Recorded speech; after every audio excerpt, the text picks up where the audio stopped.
नमस्कार, फिर पैसा बोलता है, मैं आपका स्वागत है, मैं आनंद श्रीनिवासन। आज 22 कैरेट गोल्ड में गिरावट है। इस हफ्ते 200 रुपया गिर गया है, 14,100। और 24 कैरेट गोल्ड 15,382, 65 रुपया का गिरावट। चांदी बोल रहे हैं 265 में मिल रहा है, लेकिन फ्यूचर्स मार्केट में 240।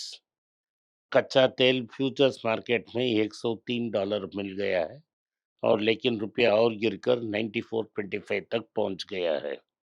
अब तक की ताज़ा खबर में 23,900 को तोड़ के 23,880 890 पे ट्रेड हो रही है निफ्टी। बैंक निफ्टी भी गिर गई है, 310 पॉइंट के ऊपर गिरी है। आज की मुख्य खबर ये है कि आईटी में भारी गिरावट है। मैं सुबह देख रहा था 2.5%, अब लगभग 3% तक गिर चुकी है।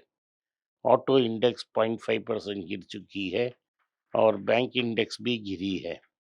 फार्मा में 0.6%, एफएमसीजी 0.2, मेटल 0.8, इन्फोसिस लगभग 4%, अमर राजा 3.1%, टेक महिंद्रा 2.6%, सन pharma 2.4%, TCS 2.3, HCL 2.3, IndusInd 1, Zydus Life Sciences 1.6, Cipla 1.6, Wipro 1.5, सारी की सारी गिर रही हैं।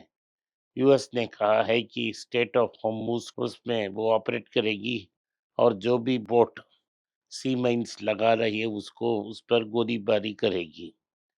इसराइल लेबनान की सीजफायर 3 हफ्ते के लिए इंक्रीज हुई है। केविन वॉश, जो नए फेडरल रिजर्व के चीफ बनने वाले हैं, उन्होंने कहा है कि फेडरल रिजर्व को लेस ट्रांसपेरेंट होना चाहिए पॉलिसी डायरेक्शन में, और इससे वो बेहतर पॉलिसी एडवाइस दे सकते हैं। इन्फोसिस की रिजल्ट्स बहुत अच्छी थी, लेकिन मार्केट में गिरावट इसीलिए है क्योंकि उन्होंने 2027 के आउटलुक को बुरा बताया। और दूसरी चीज़ उन्होंने ये कहा है कि जो एग्जिस्टिंग क्लाइंट्स हैं, वो मांग कर रहे हैं क्योंकि आप एआई यूज़ कर रहे हैं, आपकी इतना आदमी नहीं है, तो आप हमारा रेट्स कम करें। तो डिफ्लेशनरी प्रेशर शॉर्ट टर्म में हो सकती है। तो आईटी इन्फोसिस ने कहा है कि उन्हें और सारे आईटी इंडस्ट्री को नेट हायरिंग नेगेटिव करना चाहिए।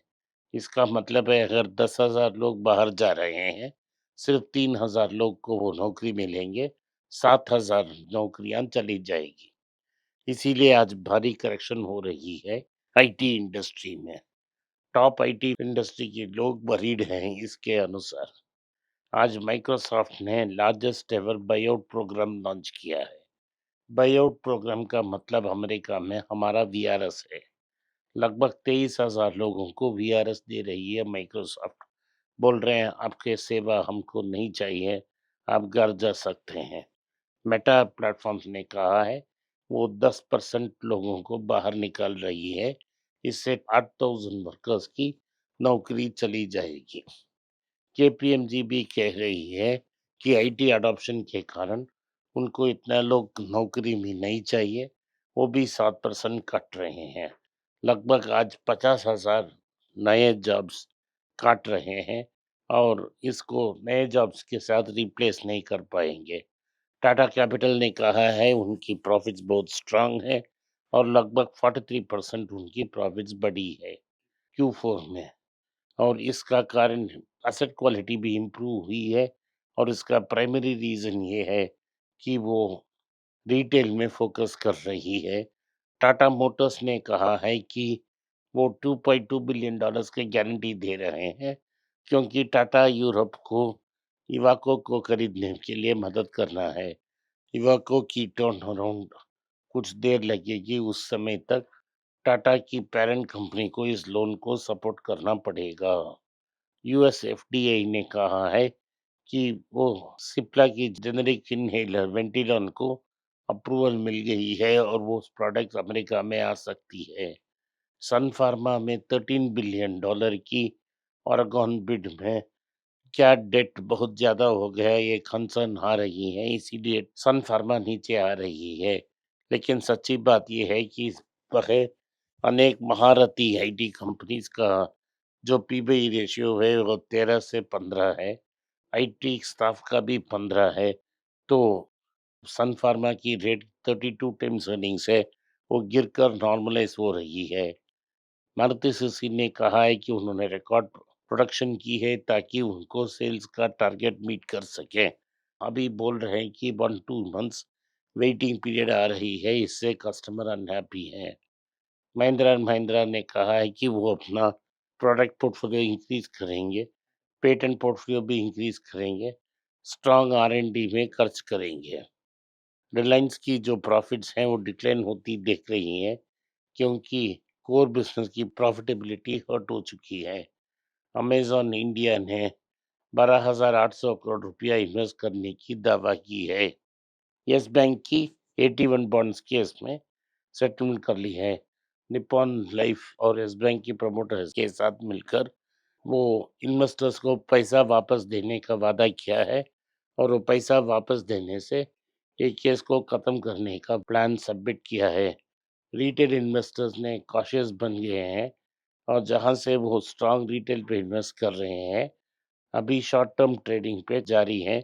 वो चाहते हैं कि स्टेबल नॉन लार्ज कैप एक नॉन आईटी कंपनी की पोर्टफोलियो जल्दी बनाएं। एचएसबीसी ने भारतीय इक्विटी को डाउनग्रेड किया।